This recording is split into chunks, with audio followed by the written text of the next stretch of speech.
বিসমিল্লাহির রহমানির রহিম। আসসালামু আলাইকুম। কেমন আছেন সবাই? আশা করছি খুব ভালো আছেন। আমিও ভালো আছি আলহামদুলিল্লাহ। বরাবরের মতো একটি ভিডিও নিয়ে হাজির হয়ে গেলাম আপনাদের মাঝে। তো টুকিটাকি রেসিপিগুলো শেয়ার করি, যারা একদমই ব্যাচেলর, একদমই রান্না পারেন না, তাদের জন্য একটু হলেও কাজে আসবে। আর এই যে পাঙ্গাস মাছ, এই মাছটা অনেক দিন হয়েছে আনা হয়েছে, অনেক বড় মাছ।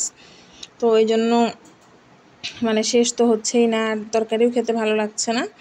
এই জন্য আমি ইদানিং এখন ভর্তাই খাচ্ছি। মাছটার যে কতটুকু আছে ভর্তাই খাবো আর কি। তো ভর্তা করার জন্য আমি যে হালকা করে ভেজে নিব।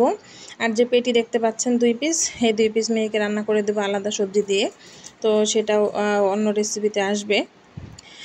তো যাই হোক, আমি এই যে মাছগুলো একটু হালকা জাস্ট সেদ্ধ করে, কাঁটাটা ছড়ানোর মতো করে আর কি সেদ্ধ করে উঠিয়ে নিলাম। তেলে ভেজেও বলতে পারেন বা সেদ্ধও বলতে পারেন। মশমশা করে ভাজি নাই, যেহেতু ভর্তায় আবার ভাজা হবে, এই জন্য। তো আমি সেম কড়াইয়ে দিয়ে দিলাম, ওই তেলে, অন্য কোনো তেল দিয়ে নাই। এই তো পেঁয়াজ আর কাঁচামরিচ দিয়ে দিলাম। তো এগুলো হালকা করে ভেজে নেব। আর এখানে একটা ভাজি বসিয়ে দিলাম। করলা ভাজিটা পুরোটা দেখাতে পারলাম না, তার কারণ হলো ভিডিওর সময় ওই সময়টুকু স্কিপ হয়ে গেছিলো। তো আমি এখানে আলু আর করলা দিয়েছি, আর ওই যে পেঁয়াজ কাঁচামরিচ তো আগেই দিয়েছিলাম, আর লবণ আর হলুদ দিয়েছি, অন্য কোনো কিছু দিইনি। তো দিয়ে নেড়েচেড়ে আমি ঢাকনা দিয়ে বসিয়ে দিয়েছি। আজকে একটু ঢাকনা দিয়েছিলাম।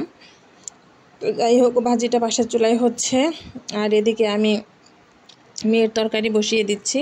তো তার জন্য এই যে একটু পেঁয়াজ রসুন ভেজে নিলাম তেলের মধ্যে, একটু হলুদ আর লবণ আর একটু জিরার গুঁড়া দিয়েছি, আর কোনো কিছু দেইনি, সামান্য পরিমাণে সব কিছু।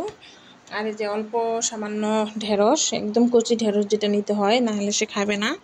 আর কচি ঢেঁড়স ছাড়া অন্য ঢেঁড়স আমারও ভালো লাগে না খাইতে, একটু যেটা বাড়তে হয়ে যায় ওটা আর খেতে ভালো লাগে না আসলে, তাই না? তো আমি যে দিয়ে একটু কষিয়ে নিয়ে পানি দিয়ে ঢেকে দিলাম। কিছুক্ষণ পর মাছগুলো দিয়ে দিব। আর যেহেতু বাচ্চা মানুষের তরকারি, এই জন্য আর কি একটু তাড়াতাড়ি মাছটা দিয়ে দিই। আর মাছটা তো আমি ভালো করে ভাজিও না, জাস্ট তেলের মধ্যে দিয়ে একটু নাড়াচাড়া করি, তাহলে এই যে কাঁচা গন্ধটা চলে যায়, এতটুকুই আর কি। বাচ্চাদের মাছ বেশি ভাজা আমার কাছে মনে হয় যে না, এটা স্বাস্থ্যকর থাকে না। তো আমি যে ভাজিটা একটু উল্টে পাল্টে দিচ্ছিলাম। আর করলা ভাজি আমি নর্মালি ঢেকে ভাজি করি না, ঢেকে ভাজি করলে একটু তেতো লাগে। তো আজকে করলার থেকে আলু অনেক বেশি আলু ইচ্ছা করে কেটেছি। আলুগুলো বাড়ি থেকে এনেছিলাম, তো রোজার ঈদে এনেছিলাম। তো এখন কুরবানি ঈদ পার হয়ে গেছে, তো আলু শেষ হচ্ছে না, অনেক আলু। তো মনের সুখে কাটতে কাটতে অনেকগুলো কেটে ফেলেছি। করলা দিয়েছিলাম 2টা, আলু দিয়েছি অনেকগুলো, ছোট ছোট আলু, এটা তো আর হিসাব করি নাই। তো যাই হোক, আমার আসলে ভাজি অনেক পছন্দ।